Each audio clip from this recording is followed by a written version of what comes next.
Okay, so welcome everybody. And we had a lot of people registering today, 106 people altogether have registered. I don't know if everybody's going to show up, but I think this could be our most best attended NEADS community engagement event, or NEADS coffee chat. Some of the events we call NEADS coffee chats. So I think it's clearly a topic of great interest to many folks. So welcome. On behalf of the National Educational Association of Disabled Students NEADS, I'm Frank Smith, the national coordinator, and this event on national standards for guide dogs and dog handlers in Canada is a joint event with NEADS, the National Coalition of People Who Use Guide and Service Dogs, and North and South of 60.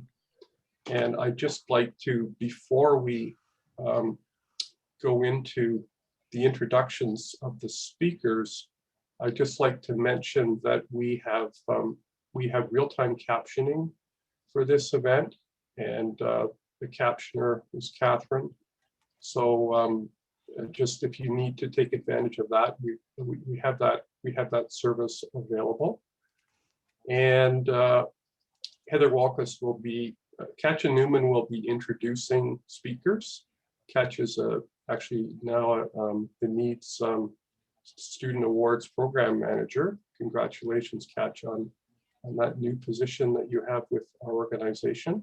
And then Heather Walkus of CCD will be Council of Canadians with Disabilities, and also National Coalition of People Who Use Guide and Service Dogs will be helping to moderate after the presentations. I just want to go through a land acknowledgement here, which I think is really important before I turn it over to Katja.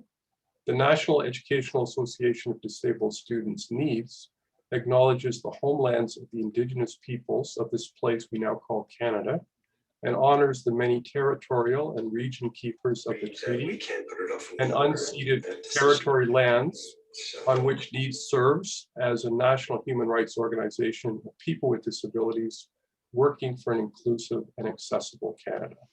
And I'd now like to turn the event over to Katja Newman to introduce our speakers today.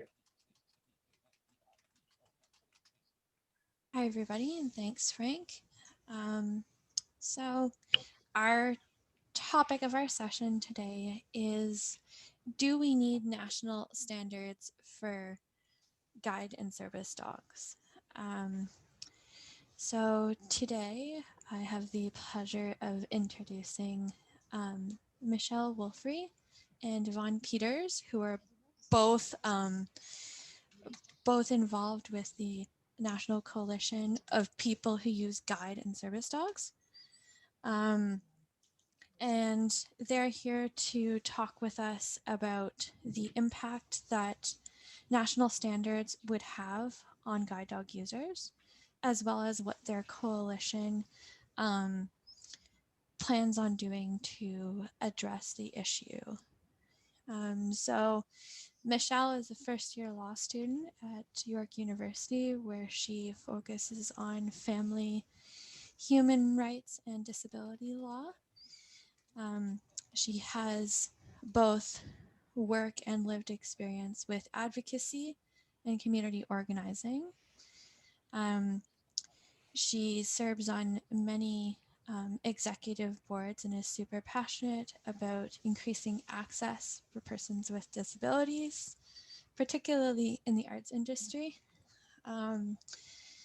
She also owns and operates a disability consulting business called Blind Girl Incorporated. And when she's done school, she's hoping to go into family law and supporting families with disabilities to navigate social systems. And our other presenter is Yvonne, who was a human rights lawyer in Manitoba for over 30 years. She was legal counsel on cases that involved disability and or women's rights. She also served as a legislative consultor on Manitoba midwife legislation, and was involved in the establishment of the first ever birthing center in Western Canada. And both of our presenters today are also guide dog users and can speak very passionately about their experiences of being discriminated against due to their use of guide dogs. So I'm going to hand it over to Michelle now. Thank you so much. Before I start, I want to take a second to situate myself on the land that I'm on. So I am currently finding refuge in the territory of Barrie, Ontario. This is the traditional territory of the Haudenosaunee, Iroquois Nation, the Ojibwe Chippewa Nation, and the Anishinaabe Nation. And this territory is covered by the Upper Canada Treaties. Oh boy, why do you do this to me? That's okay there. If we could ask folks to just mute themselves, that would be lovely. The other thing I want to say before I get started is it's Katya's birthday today. So everyone needs to wish Katya a happy birthday, and I'm going to embarrass her sufficiently. We are here to chat about national standards. So I think we're going to chat a little bit about the history and stuff like that. And then Yvonne and I are going to just sort of bounce back and forth between the two of us to lead this discussion. We're not looking to make this super duper formal. And so please feel free to add in comments in the chat and things like that as you see fit. All right, so what is this group? This group started a few years ago when the federal government, the Liberal government, same government, Trudeau Liberal government, and Veterans Affairs decided to try and pass service animal legislation for the entire country, service dog legislation for the entire country. As you may know or may not know, down in the United States, they have the Americans with Disabilities Act. Under the Americans with Disabilities Act is service animals, and service dogs and guide dogs are included. And therefore, wherever you go in the United States, it is the same piece of legislation that protects your rights from being discriminated against by businesses or other stakeholders. In Canada, we do not have that. Each province has their own individual framework for service dog and guide dog legislation. Some provinces are better than others. Some provinces and territories have just their human rights code that says that someone cannot be discriminated against because of disability or because of ability. And that's all that they have in terms of service dog protection. And so the federal government was trying to make a sweeping one single piece of legislation that would, I think the intention was to make it easier for guide and service dog teams to travel and to live and to have their rights protected. Unfortunately, the Liberal government chose not to include folks with disabilities in their consultation process. And until the very end, did folks have the opportunity to get involved and have their opinions heard. And so the standards failed the last time that they were proposed because they were violating guide dog users and service dog users' human rights. So we thought that was this group was formed. I personally was not a part of it. I will openly admit that I sat squarely on the other side of the fence the last time that this topic came up, and I was very for some kind of certification process, some kind of national licensing process. I did not understand the issue at the time, and I wasn't involved enough to know the details. And so I've now joined the other side as I've learned what a national certification process looks like, or what the Liberals think it should look like in this country. We have been together now for a few months. I'm not sure, about 6 months, I want to say. We've been meeting. There's a core group of us, this over 60, under 60s. And we have been brainstorming and trying to come up with ways to at least get involved in the process of developing these standards. We want to make sure that this time, as these standards are developed, that the disability community, the blind community is included. We like to use the disability activism term, nothing about us without us. And currently they're doing a whole lot about us without any of us. And so we want to make sure that going forward, we're at the table, we have a seat at the table, we're included in the conversation, and that we remind the government and the folks who are trying to put these standards forward that they need to come from a human rights framework. They need to remember that we are human beings, that we have rights. Just because we use a guide dog or a service dog does not mean that we should be allowed to be carded or have some kind of special identification that identifies us as other. And so that's what we're working on right now. We've met with a couple of government organizations to understand the process of creating standards in this country. I'm going to let Yvonne, I think, take that one, because she is very good at understanding policy. Yeah, I think that's the introduction for me. So I'm going to pass it over to Yvonne. If she thinks I've missed anything, feel free to jump in. Sure. No, thank you so much, Michelle. That's great. Very helpful. You set the stage. So I'm here. My purpose today is to sound the alarm. I want to sound the alarm, and I hope that after you hear me speak, you will understand why I'm sounding the alarm. And we have some recent history, which I think gives us the rationale for why we need to be concerned about what's going on. But let me just start by saying, I want to be very clear that the views and opinions that I'm expressing, and I think that others express today, we are focusing specifically on guide dogs and guide dog handlers.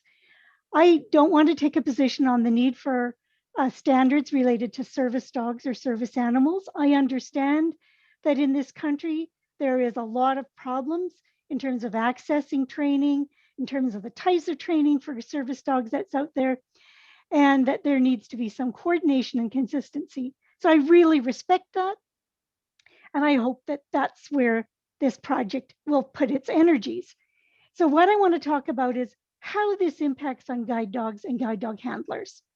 And to do that, I want to take you back to 2015, not so long ago. At that time, the Department of Veteran Affairs of Canada requested that an organization called the Canadian General Standards Board, it was an agency or an arm's length board from the federal government. So they were asking the CGSB to draft standards regarding the use of service dogs by veterans with disabilities. Now, that's a laudable thing to do. They wanted to make sure that veterans got the service dogs they needed, and they needed standards to ensure that that would happen. Good. So a committee was established to develop these standards. And somewhere along the way, while this committee was meeting, it decided to include guide dogs and their handlers. A motion was put on the table, and that table agreed, let's expand and include guide dogs. I don't know what the rationale was. We were never told. So these standards were developed, may I say, in secret. under a non-disclosure agreement. So what this resulted in was absolutely no consultations at all with stakeholders such as guide dog handlers. So we knew nothing of this. So needless to say, guide dog handlers were very much caught off guard in June of 2017 when the standards were issued for public comment. We knew nothing of it. And suddenly there they were, and I think we were given 3 weeks to respond. The standards, I think the way you could describe them, they were a one size fits all approach. In other words, anybody using a service animal would need to comply with these standards. I'd also like to jump in, sorry, Yvonne, I'd also like to jump in and say that they rolled out this 3-week consultation process and then provided information that was not in an accessible format. Yeah, so that just to put icing on the cake. Just had 3 weeks, but also couldn't access, and then said to us, oh, it'll take at least 3 weeks for us to make it accessible. Yeah, so I think they were really caught off guard themselves. The CGSB had no idea what the reaction would be. And the reason we were concerned as guide dog handlers is that many of the standards that were being proposed were unnecessary and they're irrelevant to the safe and efficient use of guide dogs in Canada. So we were looking at these, and I don't want to get too deep into the weeds, but the standards dealt with things like what kind of safety training we would need and first aid we would need, which of course we already have that in terms of the training that we get, when and where we could use our dogs, under what situations. Again, heavy-handedness telling us when and how to use our dogs. And also, saying that dogs had to pass certain standards, like if somebody comes along and takes your dog's leash, that your dog should just go willingly along with this other person. Well, of course, when you're using a guide dog, one of the first things you're taught is never let go of the leash of your guide dog, especially when it's a stranger who, may be trying to take your dog. So that seemed erroneous and incompatible. There also was a fairly significant section of the standards that talked about inspections, which would allow inspectors to come into your home, ask to see your vet records, the money you spend on dog food, what kind of dog food, where the dog plays, what toys the dog plays with. Very intrusive and evasive. So again, guide dog handlers responded with a very strong outpouring of strenuous objection to these standards. And also guide dog training schools jumped on into the scene, and they expressed concerns that if such standards were adopted in Canada, they would not be able to ensure that Canadian handlers would actually meet these standards. So just to back up, many of us go to the United States because Canada doesn't have the sufficient spaces or facilities for getting a guide dog in Canada. So we go to the States, and the schools in the States were concerned that Canadians coming back with their guide dogs would not meet Canadian standards because they don't train to the standards that were being promoted. So in fact, what guide dog schools do use is they use the International Guide Dog Federation standards. And I'll say more about those in a minute. So we don't need standards, additional standards. So our little coalition that you just heard about was formed very quickly to provide unified resistance to these standards. It was our understanding that if these standards were adopted, guide dogs and service dog handlers would have to go through a certification process. And so not only are these standards not appropriate for guide dog handlers, but we would also have to jump through hoops and be certified, saying that we meet these standards, even though they weren't relevant to the work that guide dogs do. Now, fortunately, these standards were withdrawn by the Canadian General Standards Board in April of 2018. There was tremendous pushback and tremendous concern, and I'm not sure exactly what caused the standards to be withdrawn, but I would like to say that our reaction played a part of that. So let's jump to where we are now. So this past March, the coalition learned that the issue of national standards was once again making another unwelcome appearance. The Canadian Foundation for Animal Assisted Support Services, this is a nonprofit organization, and I'm going to call them the Foundation because their name is too long. So the Foundation has recently filed 4 notices of intent with yet another organization. This organization is called the Human Research Standards Organization. And this is an organization that has the power and authority to develop standards, when those standards would then be sent off to the Standards Council of Canada for approval and accreditation. So I'm not going to get into that just yet. We can talk about that later. But what I want you to know is that standards are back on the table. And these 4 notices of intent that have been filed indicate that the Foundation wishes to develop a very broad range of standards, which will focus on the following. First of all, they want to develop a management system for all assisted services, all services that are provided by what they call animal assistance. So that will include therapy dogs, service dogs, guide dogs, comfort dogs, and any other animal doing a service for humans. So a management system says to me that somewhere along the way, we are going to probably have to be certified, approved, accredited, whatever you want to say, by this management system. We will no doubt have to register with this management system. Secondly, they want to set standards for service delivery requirements by type of service, such as, so they want to set requirements for people providing therapy dogs, assistance dogs, I want to use, I shouldn't say dogs, animals. So any animals providing service or assistance to humans, they want to set requirements for who gets to do that and how. Thirdly, they want to set standards for the training, handling, and care of pets and other animals involved in delivering services, regardless of type. So again, now we're talking about training. So whatever dogs or animals, I should say, that are out there that are performing a service, the Canadian Foundation of Assisted Support Service, Animal Support Services, wants to develop standards regarding the types of training that need to be put in place. And fourthly, they want to set benchmarks for the handler safety, training and handling and care of pets and other animals in delivering services during natural or human induced public emergencies or disasters.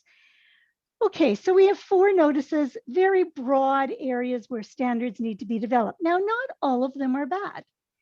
Sometimes there are so many good things about these, but again, from a guide dog handler's point of view, we are very concerned that we are going to be put through more unnecessary hoops, and that a system that has already been well developed is going to now have extra layers or be interfered with.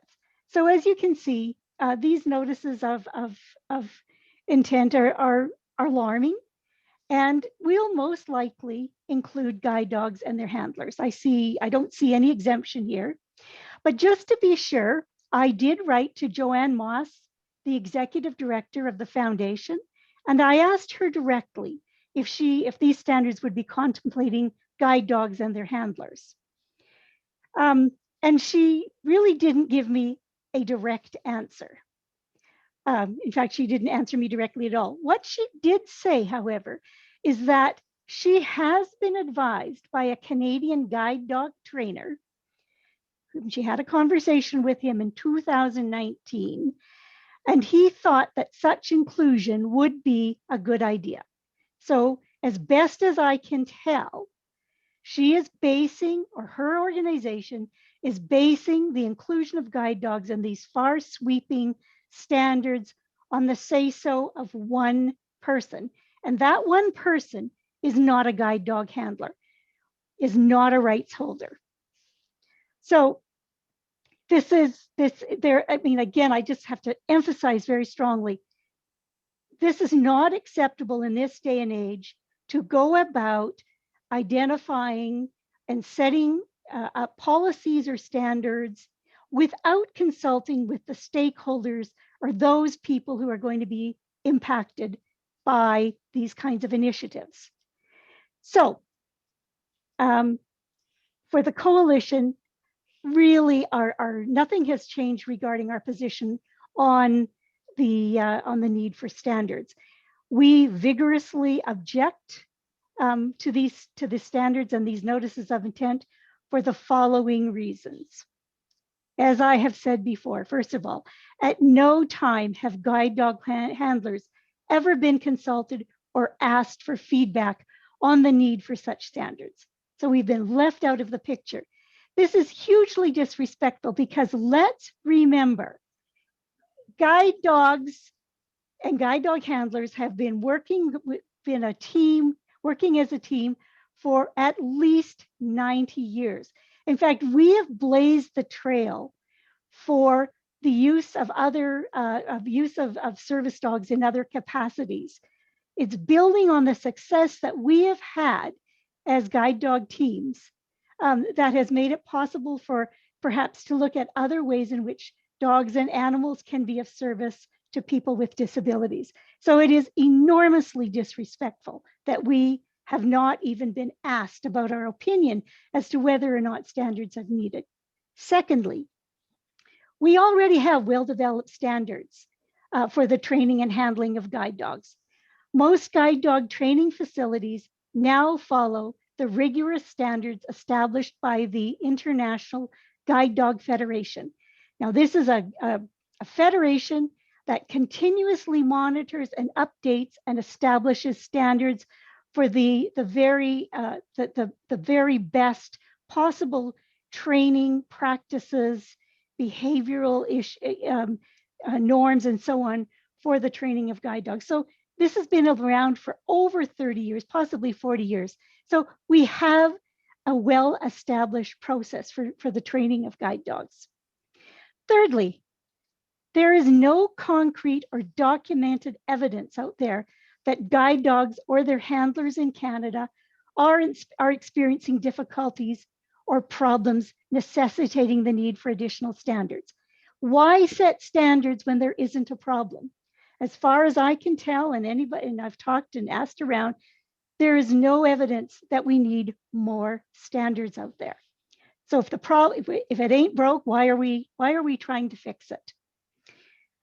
And finally, we vociferously object to organizations that think it is acceptable to make decisions about the lives of guide dog handlers without including us and considering our experiences and opinions. We believe that that this kind of behavior, this kind of initiation is a violation of our human rights, leaving people out who have the experience, the lived experience, and not consulting with us, we see as a violation of our human rights. We also see it as a failure to respect the international United Nations principle that is well established and used by many organizations, including the Canadian government. Nothing about us without us. So let me just conclude by saying, I understand that there are probably situations in Canada where animals are being used for service for humans that really would benefit from standards, from policies, from proper training. In fact, that would help us all if we were assured that any animal that is out in public assisting a human has reliable, consistent standards. But our argument is, first of all, failing to consult with guide dog handlers as to whether or not these standards are even necessary is extremely offensive. And also, as I've said in many different ways, there's no need for additional standards, and it's just going to cause us additional problems, additional hoops to jump through, possibly additional expenses if we have to register and be certified. Now, in fairness, I just received this afternoon an email from Joanne Moss, the Executive Director of the Canadian Foundation of, it's such a long name, Assistive Animal Support Services. And the standards process is now underway. So it is happening. A technical committee is about to be established. As far as I know, no guide dog handlers have been asked to sit on this committee. Now, whether or not we would do that is another question, but certainly there's been no reaching out. But what Joanne has provided is a link, which I will send to Frank, and hopefully he can share it. It is called a consumers or end users website, which talks about these standards, how they will be developed, what their purpose is, the value of standards, who the foundation is, and much, much more, what the notices of intent are for. And so I will try to get that link out to you. Yvonne, I just want to mention, it's Frank here, I just want to mention that I shared the link to the website in the chat. Oh, you found it, yay. Yes, I also got an email from Joanne that Joanne you're referring to today, saying she couldn't attend the event. Yes. But she provided information and the link to that website. So I just shared it in the chat. All right, well, I'm going to conclude, but I just want to say a little bit more about the process. So these standards that are being proposed are voluntary, okay? So that's generally how standards get developed. You get your experts together and they work together to develop standards that can then be adopted on a voluntary basis by various entities or governments for that matter. Why are we so uptight? Why are we so worked up about this? Well, we know that all too often people are looking for very easy answers, especially when it comes to the wide array of guide and service dogs that are out there. People are concerned and they have questions. So voluntary doesn't make me feel very comforted, because I know that many provincial governments would be all too eager to adopt these standards. And then, without understanding what impact that could have on various sectors, such as guide dogs and their handlers. So just because they're voluntary doesn't mean to say they won't become mandatory somewhere down the road. And all you need to do, if you want to find out how ill thought out legislation or standards can, what impact they can have, just talk to people, guide dog users in BC, and what has happened with respect to the legislation that was introduced there, which now means you can hardly take a step anywhere as a guide dog handler without being asked to show your identification and having to prove that, that you have a legitimate right to enter into a facility. As Michelle pointed out, people who use guide dogs are the rights holders. Our rights are protected by human rights legislation. We have standards that underpin the training and the dogs that we use. So, I'm going to end on that note by just saying, we don't need this extra process that could have a very negative impact. And thank you very much. I'm very happy to answer questions, but maybe we can just talk a little bit about what the coalition is thinking about, how we will be responding. I don't know if you want to start, Michelle, or if Heather wants to jump in, or but anyway, that maybe we could just touch on some of those initiatives.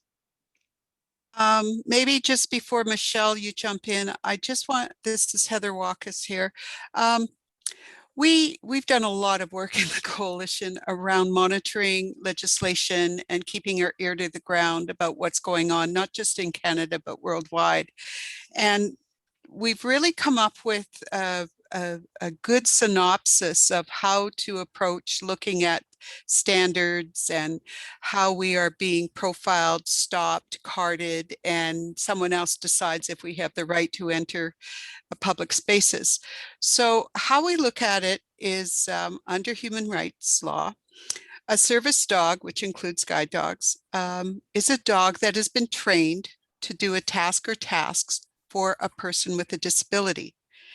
That gives us our entry and our rights to be just like anybody else being in a public space. Now, we think of our dogs as aids, like some people have a wheelchair, some people have a hearing aid, some people use a walker, a cane. They're an aid to us.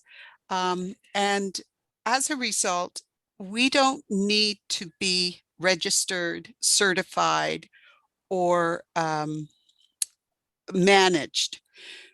What we do say is through those IGDF standards that the schools use for guide dogs, is that they already accredit schools to produce these dogs. When we get these dogs, they have gone through a series of training and animal protections throughout those standards.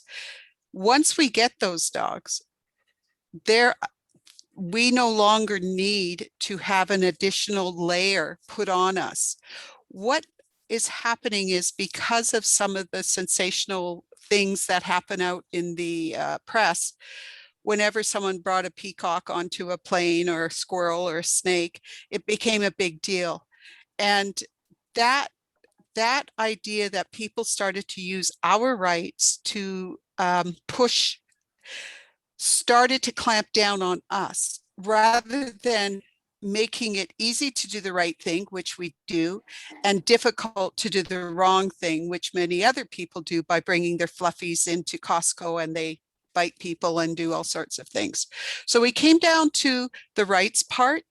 And then the other side of that rights part is our responsibility. As with any right comes a responsibility. We've come down to 4 on the floor, unless doing a task, leashed, harnessed, or tethered, and under the control of the handler. So it's behavior that separates whether the dog and the handler stay in a public space or not, as it is for any person having good behavior in public. And so that's how we have really honed down on the messaging. And I just wanted to bring that up for people.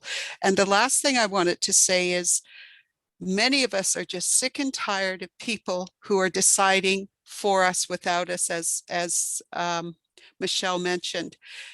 A large part of this is people who have nothing to do with being in the guide dog world.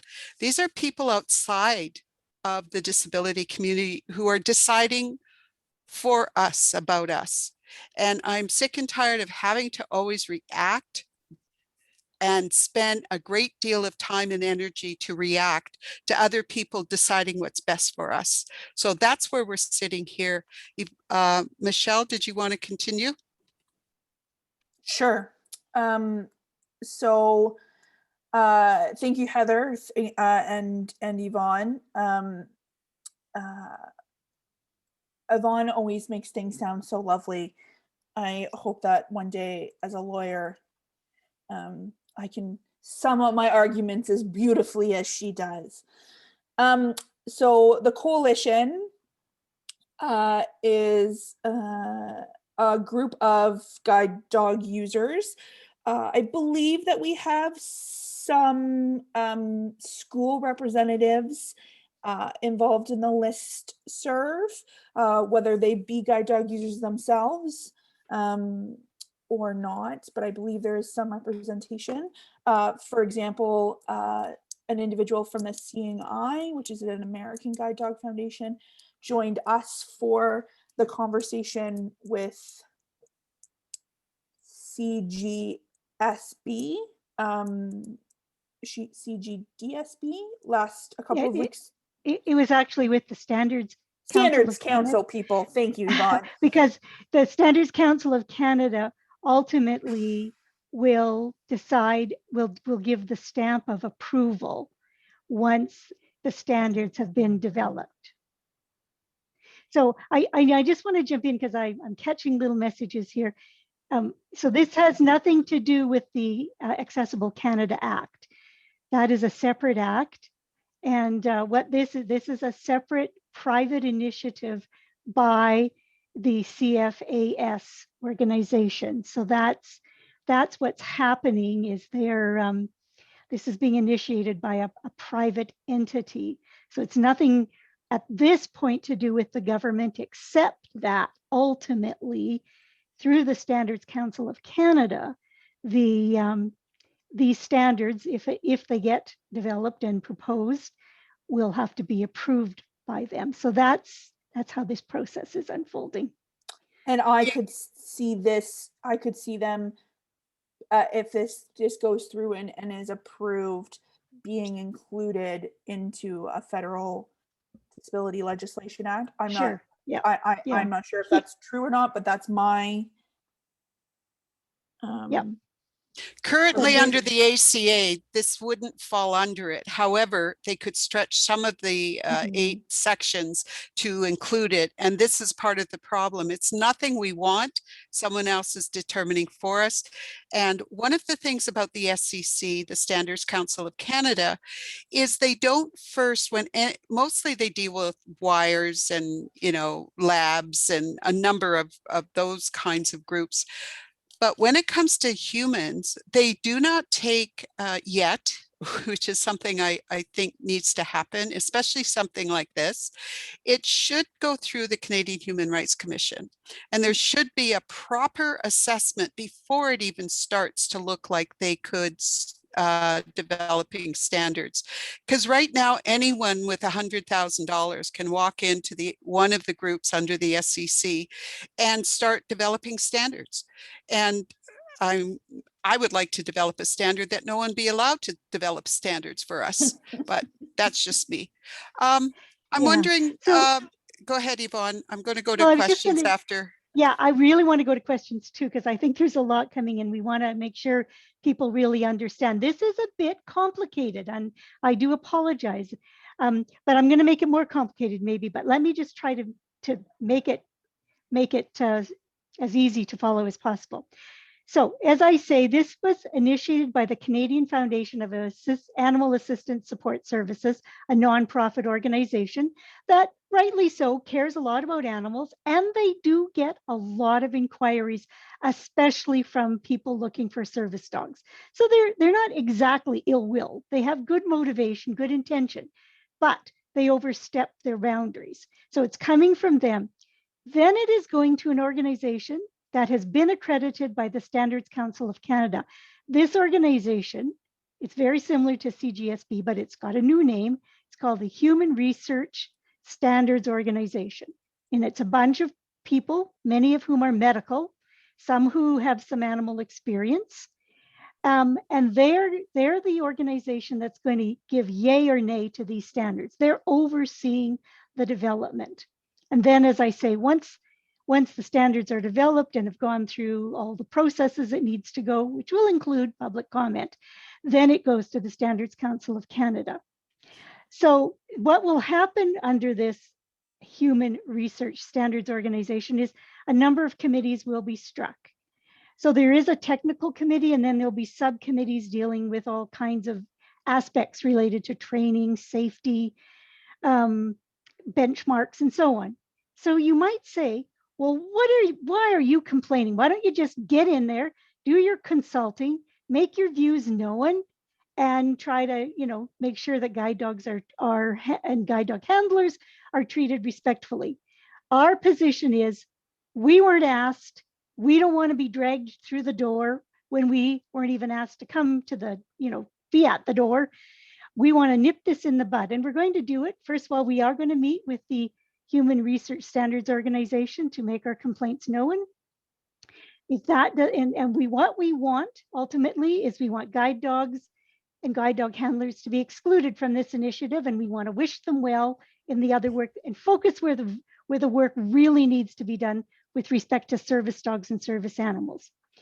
If that doesn't work, then we have the option, apparently, that we can file a complaint with the Standards Council of Canada. And our argument would be that this is a discriminatory process, that we haven't been consulted, and that they're imposing things on us without asking, without consulting, and this is discriminatory and paternalistic. If that doesn't work, of course, then we will engage in a very as an extended political process, as we did last time, very encompassing. We will lobby politicians. It worked last time, and we have every reason to believe it'll help us again this time. And again, we will also consider our legal options, and we may think about filing a complaint with the Canadian Human Rights Commission. And again, usually when you have a human rights complaint, you argue that you weren't included, that something was under-inclusive and didn't include certain people.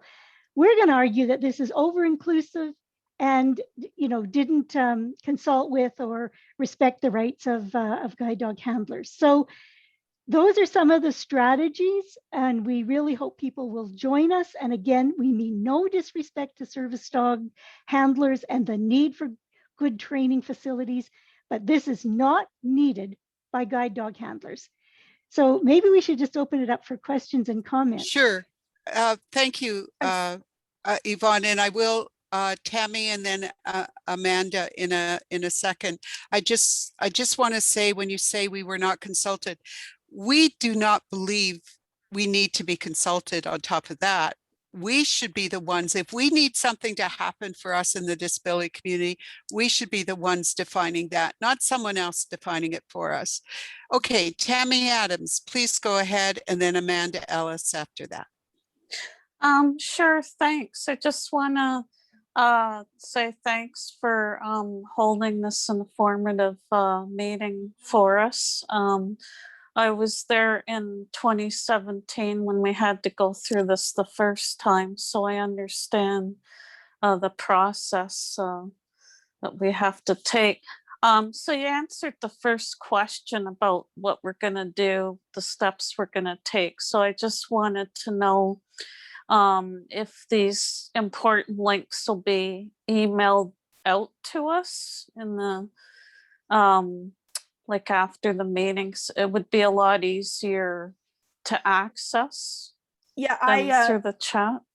Sorry, it's if you Michelle. get a hold of info@who.ca and send us an email, we can build on our existing database and be sending all this out. I'm sorry, Michelle, go ahead. I was going to say that I have made myself a note to put perhaps a little blurb together for Frank to send out to registered participants, and that'll include the info@HOOH email, where you can get more information and join our listserv. Okay, Oh, great. thanks so much. That's Tammy? great. Thank you. Tammy? Okay, and thank you, Tammy, for all your work back in 2017. I remember when we first started the coalition, there was over 160 of us on a conference call, which was fascinating. And Yvonne did a very good job of navigating that.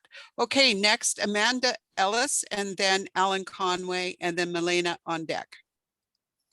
Okay, so I understand both sides for standards and the guide dog users and handlers.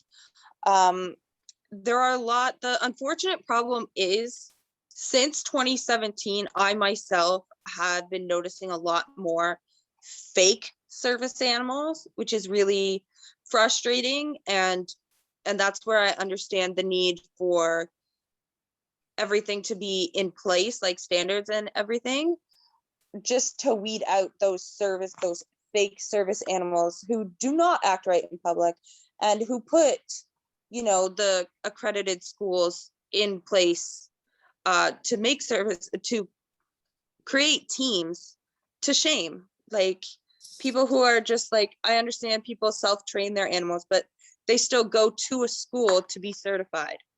So I understand both sides in the respect for, we don't need to be managed, but also other people who are trying to be the people who don't need to be managed, those people need to be managed.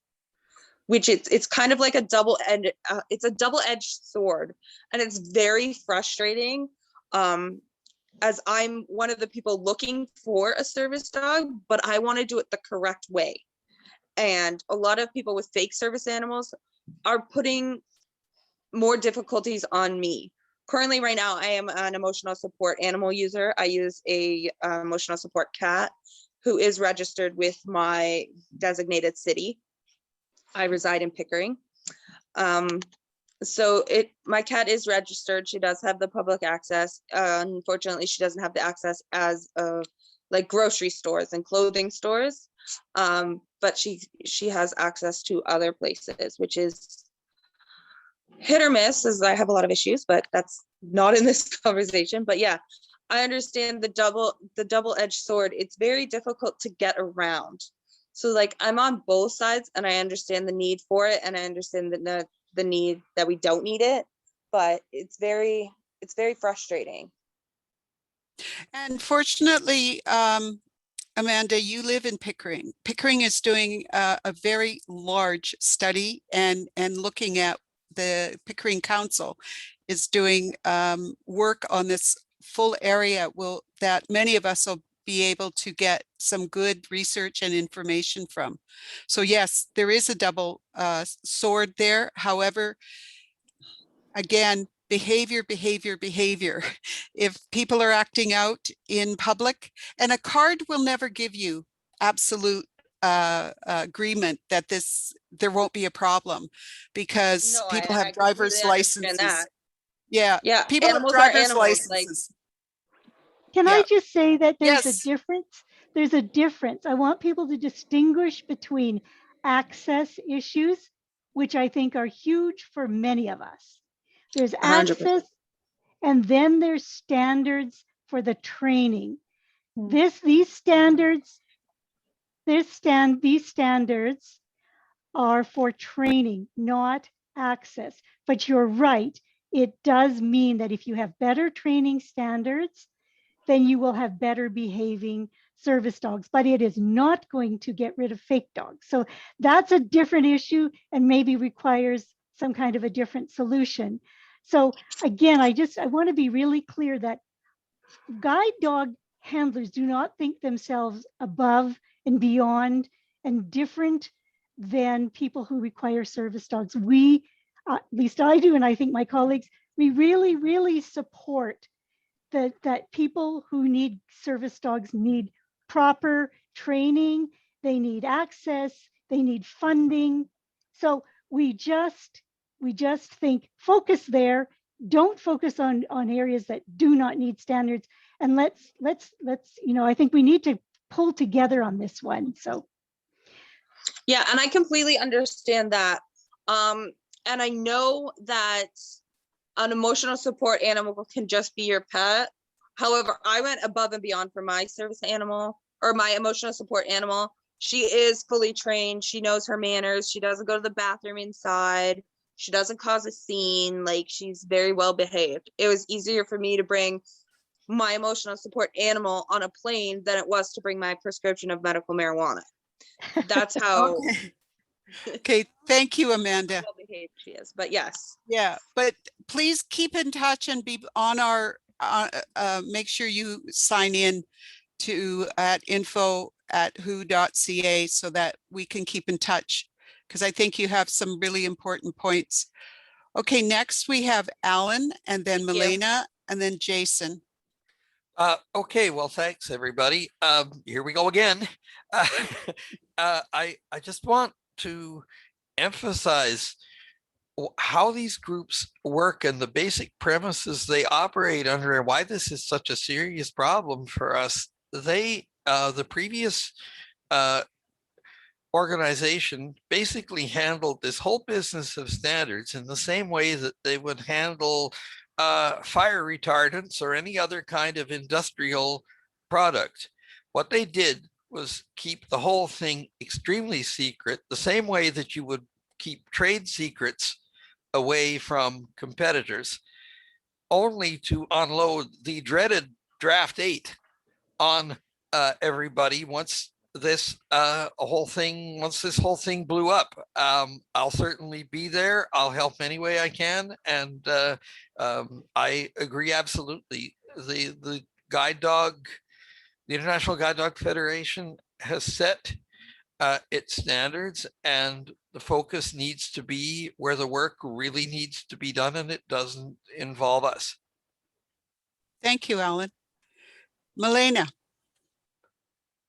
Thank you, Heather. and then Jason King, and then Bruce Gilmore. We also, perhaps after Milena, we could go to Steve Malone because his hand has been up for a little bit. Milena? Yep. Can you hear? Can Okay, everybody hear I'm me? going to pass Milena and go to Oh. Jason King next.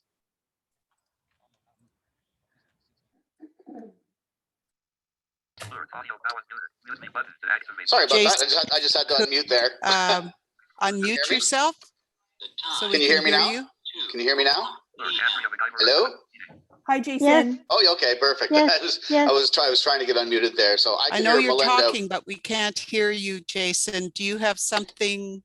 Heather, I think the On issue is your with you. Heather, controls? it's you. You're now muted again. Jason, you were unmuted. It's Heather is having the issue with her sound, I think. Okay, Jason, if you can unmute, and I'm going to go to Bruce, and then I'll come back to Milena and Jason. Bruce? Hello, can you hear me? Yes.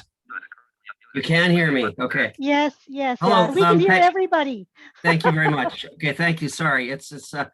I would like to acknowledge the panel members and thank Frank for the what he did to help create this platform. Yvonne, your presentation, you've hit it out of the park. Thank you very much for adding clarity to the process and some of the education you provided. I'd like to ask one very quick technical question that relates to one of those bodies, and it may be the Standards Council of Canada. In a reply that came back to me when this thing first started 6 weeks ago or 2 months ago, then it came back from somebody named Patrick somebody or other. He said the purpose of their organization, among other things, and the key word I'd like to focus on here right now, is to avoid duplication of processes. Could you speak to that if IGDA and ADI, as an example, are understood? I don't know where their validation comes from, but if this group that you're referring to called the Foundation is wanting to go forward with this, are they not in literal terms creating a duplication of something that already exists? Yes. Yes, yes, and I'll just add a little bit more of a clarification there too, Bruce. Thank you. So the notices of intent were filed. The reason they're filed is to let other people know who may be working on similar projects. Okay. To let them know that this project is underway so that if there is a duplication, they can get together and talk about it. So that's its literal purpose. And that's what Pat from the Standards Council of Canada was referring to. But you raise an extremely valid point, which is what we are trying to make. And we'll make it even better now that you put it that way. And that is, this is a duplication. It is unnecessary. There is a standard. And yes, you're right. But the notices were there just to let other people who might be working on similar projects. But your point is very valid. Thank you, Yvonne. Is Heather back? Yes, I'm back, and I apologize. I sat on my mute thing. So it was me. Okay, Milena, you, and then Jason. Good. Thank you, Bruce. Thank you, Heather. Can you hear me now? Yes. Yes. Oh, good. First of all, Yvonne, Michelle, and Heather, nice to hear your voices again. As you know, I'm on the Guide Dog Users of Canada as well. And I've been following the thread here for quite a bit, but I'm overburdened with Nova Scotia's Halifax accessibility pedestrian issues. first and foremost, I'm bothered by the word, I can't remember if Yvonne or Heather used managed, and not because you said it, but it is what these standards are trying to do for guide dog users. I'd like to say to the last person who has her emotional support cat, I believe in that 100% fully. The problem here is it is about the management of guide dog users, and we've all gone through overwhelming amounts of pressure burdens. To this day in Nova Scotia alone, we're still fighting, even though we have our accessibility laws, to get into a taxi, to get into a business, not during COVID, of course, but so on and so forth. And we have a pretty idiotic premier at the moment who's permitted all And dogs I off a understand patio. that as Yeah. I'm trying to get a Can we not guide have dog, cross? Yeah. so I understand. Can we Yeah. not have crosstalk? I'm sorry. It's just really Yeah. hard for people to work with the captioning. Thank you. Keep going, Milena. Yeah. So the only question that I actually do is does anybody have any knowledge or awareness of what this person, Joanne Moss, has in any accreditation in any animal services? Because I haven't had the opportunity myself, so forgive me, but what is it that, I mean, what training does she have to be doing what she is doing? You know, as we've all been talking about, sometimes you just get these individuals who are all about whatever it is they're about. Does anybody know what Joanne Moss has under her accreditations? Is she an animal trainer? Is she a veterinarian? Anything I of the can- sort? I'll give you a quick answer, Melina. She is the CEO, the executive director of the Canadian Foundation Assisted Animal Support Services. She has helped, and I think receives many, many inquiries. She provides information to people looking for service dogs and help in receiving training. That's all I know about her. I don't know that she has any other qualifications. She may, but that's not known to us. But that's her background, because her organization tries to assist people looking for training. Right. And my last question, perhaps a comment. Are we not all tired of all of this? Can we just not go? No, I mean, yes, I know you're laughing, and so am I. But can we, rather than battling all of these battles, and as we did with the previous 2017, would it not be more worthy of us just to go forward and push something? And we have 3 lawyers on the line right now to say enough is enough, and any other standards that are going to be pushed forward in the federal government, however it goes, leave the guide dog users out, period, end of story. No more organizations, nothing, leave all of us out. Yeah, very good advice. Thank you. It's just a question. Anyway, thank you for holding this forum, and I appreciate everything that you guys are doing. Thank you. Thank you, Milena. And this is the first of many. And just so you know that as a coalition, we work with a number of groups and individuals, including Guide Dog Users of Canada. And we have some schools. I know Guide Dog, GDB, Guide Dogs for the Blind, their advocacy person is online listening. So that's great. Jason, you're next. Perfect. Thank you. Can you hear me okay now? Yeah. Yes. Yeah. Okay, perfect. I was kind of freaking out thinking I had done something wrong on my hand. No, I did. So I'm with the Council for Persons with Disabilities in Peterborough, and I was actually involved with the Service and Support Animal Initiative through Pickering. I was quite involved with the planning process and the lab work we did there. I guess my first question very quickly is we're using the word dog guides and guide dogs as a kind of the point of order per se in terms of what you're looking for. Are we including the other service animals that are trained at accredited schools like Lions Foundation? At this point on this call, we're only talking about guide dogs. In other calls, in other educationals, we will, because we also include people who use service dogs, we will be having more of their discussions, because most of the people on this point come through IGDF, are accredited through IGDF.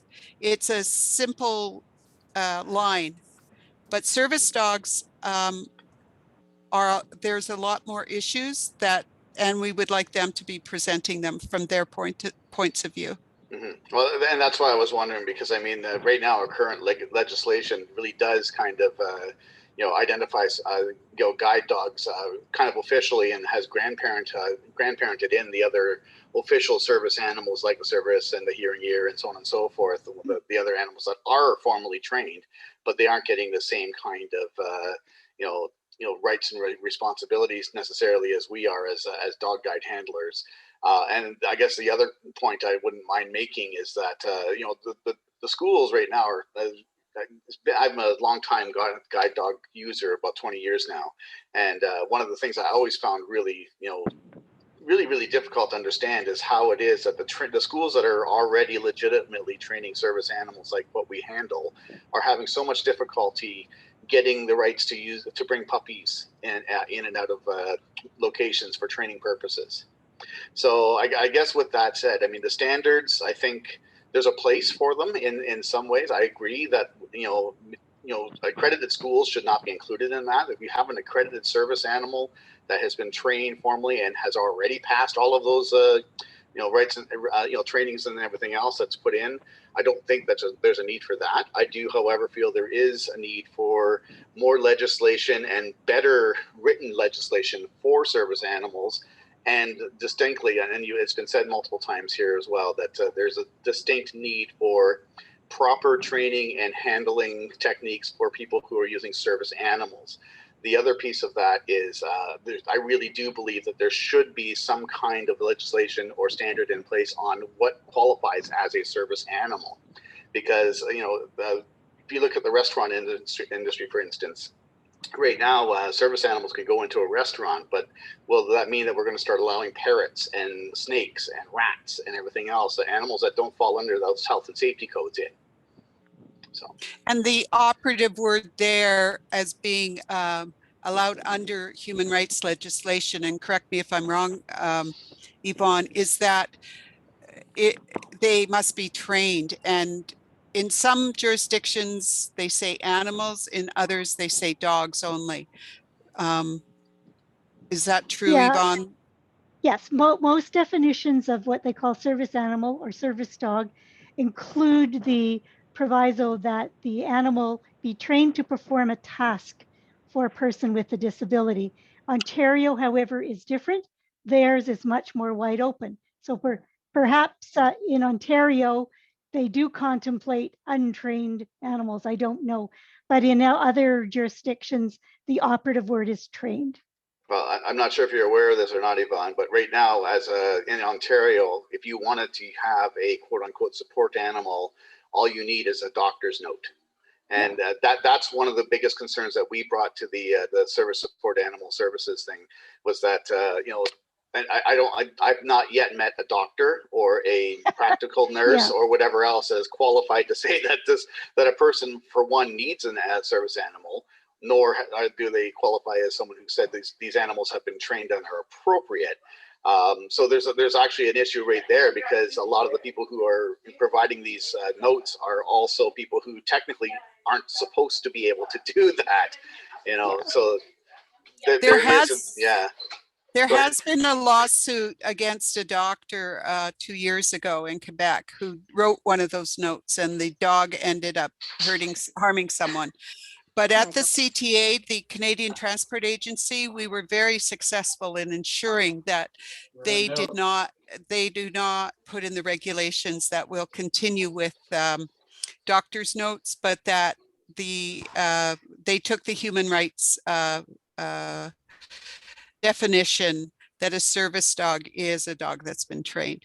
So And rather than accepting doctor's notes, go ahead. Yeah, that's happening in the US. I think the pendulum is swinging a little bit. And I think it was, far to one end and it's coming back a bit. And certainly in the United States, under their transportation laws now, they're talking about trained dogs, not animals, dogs. And that may be where we need to land here in Canada. But this is a good discussion, but it's not the kind of discussion that would be contemplated by these standards. And that's what we need to have a conversation about, is access rights, not anyway. You're absolutely right. Thank you. And thank you, Jason. And please get in touch with us and make sure you're on our list, because I think I would like to see all of the people that are at this meeting be able to keep engaging with each other. Next I is just wanted to David. say, sorry, Heather, I just want to say that we're almost at 5:15, willing to go on for another 15 minutes or so. Would that be okay? Yeah, 5-10 minutes. Okay. David Wasaki, you're next. Greetings, everybody, and thank you very much for this very heartfelt, mind-filled perspective. I also want to thank, I think it was Yvonne who complimented the effort we're doing in Pickering. There's several of us on this call that are part of that. It was nice to hear something is felt positive about that. And we are also very sincerely engaged in making sure all stakeholders are involved. So thank you for that.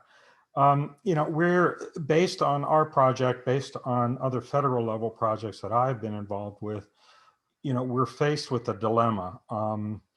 First of all, the dilemma that you express from guide dog users, my heart couldn't be more deeply understanding of that. In fact, we are a guide dog user family, if I can say it that way. That being said, the issues that we're running across Canada, we'll just leave it in Canada, go way beyond the yappy Pomeranian that isn't really trained and causing distractive issues for a guide dog user. In Ontario, it's been kind of discussed on the chat back and forth a little bit, but in human rights in Ontario clearly define that hold on just a second. I've got to find who's unmuted. Folks, can we mute ourselves? People mute whoever's got their screen reader. I think they're gone. Yeah. Okay. Thank you. So in Ontario, the people with support animals or animals that support an individual, quote unquote, related to their disability, they do not have to be trained. I think Ontario is absolutely unique in this, based on the federal perspectives that I've delved into. But it's Ontario, and it's covered in the human rights. Now, human rights also covers everybody else's concern about human rights. So that's something we have to deal with as we look at how we're going to contend with this onslaught of various type of animals in the community and actually supported legally in Ontario. The issue with legislation and standards is, in my experience, again, working on a federal level, there isn't a regulation or standard that's been set forth that doesn't cause more problems in some ways, right? I consider the rules and regulations part of the environment that can be a barrier. And I think that's something that policymakers are not aware of yet. But because of this, as I said before, onslaught of a variety of different animals, which I agree, the tenor is changing a bit, specifically on transportation level. Because of this, though, there are a lot of people very concerned. You combine that with people that that need service animals, legitimate service animals, can't get them or have to go through various types of sub-training, and they have legitimate needs. They're consternating over these issues. My concern, and those are just a couple of examples, my concern from the perspective of this forum, again, which I am completely sympathetic to. My concern is that as all this different activity, chatter, noise, and even formal efforts that go on to try to come up with some type of managed approach to service animals, if guide dog users aren't at the table in some way, then not only will the standards that have been established by the guide dog system could be lost, but also guide dog users and the system could be left behind. I wished it could be as easy as what somebody suggested. I completely agree sympathetically that just tell them guide dog users don't want to be part of any of this, but I'll tell you, you'll get affected one way or another. Already in Canada, out of the handful and I'll stop after this, out of the handful of provinces that do have regulations and standards for guide dogs / service dogs, I'll leave the animal part out, affect guide dog users. They already do. One project that I worked on followed a traveler. One of them was a guide dog user, went from one province to the other. And I believe that particular one, it was one of the simpler of the traveler stories, was affected by over 25 regulations as a guide dog user. So I just, want to make sure I share that a bit of information I've been able to garner and make sure that that this forum is going to get its needs met, because I sympathize with all of the concerns you have. Thank you. Thank you very much, David. Heather, could I? Yes, go ahead, Michelle. Sorry, I just noticing that we have a question in the chat, and I think it's an important one.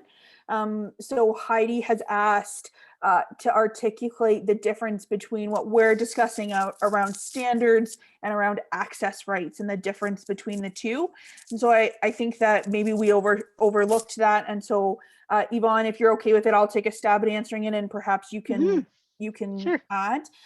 So when we talk about access rights, what we're talking about is the ability for you as a disabled person using a service dog or a guide dog to go into a business and buy milk at the grocery store or see your doctor or do any of the things that the general public does, whether they're disabled or not. And when we talk about access rights, we're talking about how that ability to move freely in society with a dog by your side is infringed on because of that animal. And so the business owner at the convenience store won't let you come in because you have a dog with you. The hospital won't see you because you have a dog with you. That's what we mean by access rights. The taxi driver won't take you for a ride because you have a dog with you. And so that is a huge, huge, huge issue. And like Yvonne said, is separate from what we're talking about here today, but is an important topic to discuss. And I think at some point will be tied into this conversation. Do you have anything else to add, Yvonne? No, just to say that standards then really Yes. deal with, so access deals with human rights, and their access rights are covered by human rights. These standards are about training, are about who gets to say that their dog is a guide dog or a service dog or whatever animal you're using. So these standards identify who gets what the training is and who gets to say that they have a particular kind of dog. So that's the difference. We really should have another conversation someday about access and how we can, because I think David touched on some of this as well. We really do need to improve that whole area. But right now we're just talking about standards for training and so Okay. on. Okay, I'm going to move us a little ahead. I've got 2 last speakers and then we'll wrap up, and I'd like to have us wrapped up in the next 8 minutes. So Darren Gilchrist.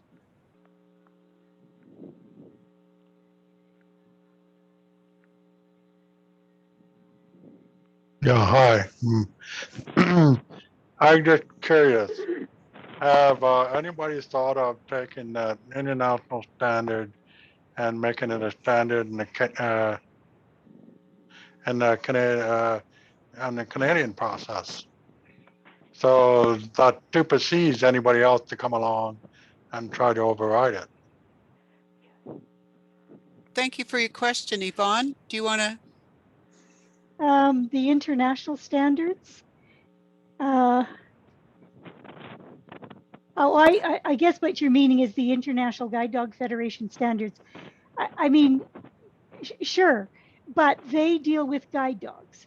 So that might not be particularly helpful for people who use service dogs for PTSD or alert dogs, you know, who deal with diabetes or epilepsy. There's many things that can be gleaned from it, but probably there does need to be specific standards dealing with specific situations. So it's a good start, and you know, maybe that's what they're going to do. I don't know, but it's not enough.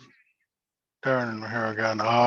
What I'm thinking of, what person with a guide dog needs and what a person who needs a dog to help them with their deafness are 2 different things. So how do you make universal standards? That's our question. That's our question, Darren. That's our question. So I think, how do you? I think I have a maybe question there when should he's done. be a standard made for the different situation, not one big universal standard, which may not work for anybody. Right. Yeah, and we agree with you. Thank you, Darren. Yep. I've got one last question, and that is from. It's Jennifer here. Is that okay, Jennifer? Go ahead. Thank you. From Toronto. It's a statement. If we had said yes to these standards in 2017, and I'm so glad we didn't, but if we said yes to what's happening today, we keep saying yes, yes, yes all the time. What's next? Reassess our cane skills? So we can't say yes. We can't, just on that premise alone. Thank you, Jennifer. I appreciate your passion. Well, I mean, I'm sorry, it's true. I mean, if we keep saying yes to them, then they'll decide, somebody's going to decide, we better assess their cane skills to see how independent we are.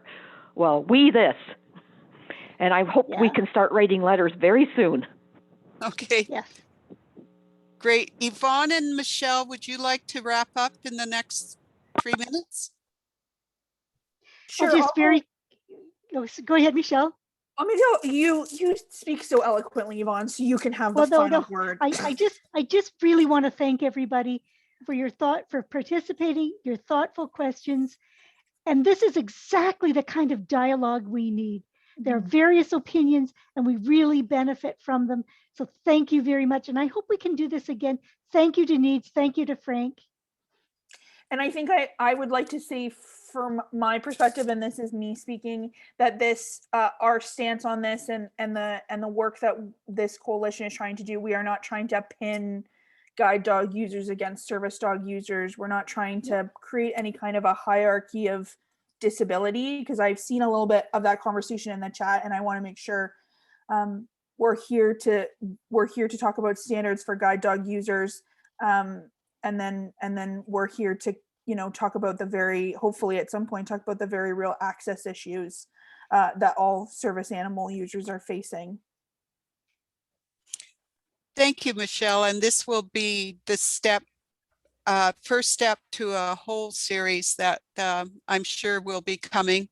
As we all know, that it's important that we get together and that we share these things, and this isn't the end. Who would like to finish up? could finish off if you'd like me to, Heather. I just want to say that this has been a fascinating event, and really, I certainly learned a lot about this issue. And I think the questions were fantastic. I want to thank Michelle, Yvonne, Heather, and Katja for introducing the speakers. And to Michelle's point that she made a few minutes ago, what I can do is tomorrow or the next day, send out a communication from that could be crafted by Heather, Yvonne, and Michelle. I can BCC all the registrants for this event. We had 106 people register. I think there were, at some point we had close to 80 people participating, which is pretty fantastic. So I'll commit to sending out the communication that the speakers would like us to send out, so that that folks can carry on the discussion, work with you on these issues, Yvonne and Michelle and Heather, going forward. And I just want to say that, you know, as the National Educational Association of Disabled Students representing post-secondary students and graduates with disabilities, we recognize that these issues with respect to guide and service dogs affect a lot of disabled students in college, on college and university campuses across Canada. And I know that, like Michelle, for example, is still a student, and Katja and other people, I'm sure a number of people who are participating in this meeting are in the post-secondary system. We know we've got lots of guide and service dog users who are on our campuses. And so, and I just want to add as well that, you know, once I send the communication out, that that we welcome folks, of course, to join us for future NEADS community engagement meetings and to participate in our projects and the work that we're doing going forward. We're always happy to connect with community and support organizations. And I'm also very interested, and of course, we're very grateful to have to be a member group of the Council of Canadians with Disabilities, and to have that connection that Heather and April is here too, and Yvonne bring to that organization. So I just want to indicate that folks are welcome to reach out to us, and if you want to communicate with me and suggest, or Michelle, because Michelle's on our board too, about future speakers and events that you'd like to see us host and organize, then please do. And on that note, I think what I'll do is I'll close off. And once again, thanks, Michelle, Yvonne, Heather, and Katja, and to everybody who participated today. It was really a fascinating event. Thank you so much. Have a wonderful night, everyone. Good night. Bye-bye. Good night. I just wanted to know if we are all getting an email about the links that were mentioned in this meeting today. I can include that in the email we send out. Okay, perfect. Thank you so much, Frank, and everybody. You're welcome. Bye, everybody. It's Jennifer signing off. Ready for the next